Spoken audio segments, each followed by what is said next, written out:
নদীতে নৌকো পারাপারের সময় মাঝ নদীতে বাজ পড়ে নিখোঁজ হয়ে গেলেন নৌকার মাঝি। এমন ঘটনায় চাঞ্চল্য ছড়িয়েছে ময়নার কংসাবতী নদীতে। পূর্ব মেদিনীপুর জেলার ময়না এবং নন্দকুমার ব্লকের মাঝখান দিয়ে বয়ে গেছে কংসাবতী নদী। জানা গিয়েছে নৌকার মাঝি ট্যাংরার খেয়াঘাটে ট্যাংরার দিক থেকে 4 জন যাত্রীকে নিয়ে ময়নার দিকে আসছিলেন। মাঝ নদীতে নৌকো যখন এসে পৌঁছয় ওই সময় বাজ পড়ার কারণে যাত্রীরা হতভম্ব হয়ে যায়। যখন যাত্রীদের জ্ঞান ফেরে তখন দেখেন নৌকার মধ্যে মাঝি নেই। পাশাপাশি অন্যান্য নৌকার মাঝিরা দেখেন মাঝিকে নদীতে পড়ে যেতে। তারপর থেকে ওই মাঝির কোনো খোঁজ মেলেনি। খবর পেয়ে ঘটনাস্থলে পৌঁছয় ময়না থানার ওসি সহ অন্যান্য আধিকারিকরা। নিখোঁজ মাঝির খোঁজ চালানো হয়। জানা গেছে তলিয়ে যাওয়া যুবকের নাম তন্ময় বর্মন, বয়স আনুমানিক 22 বছর।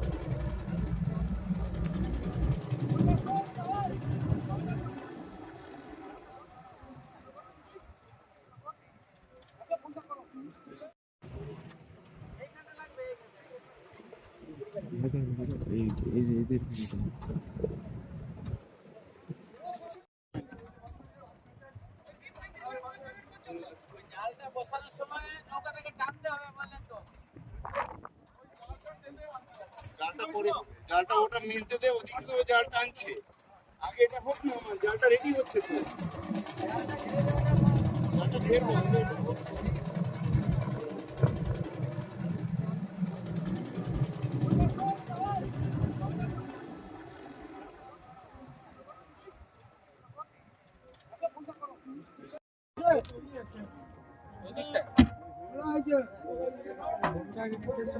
দিলে ভালো হতো কিন্তু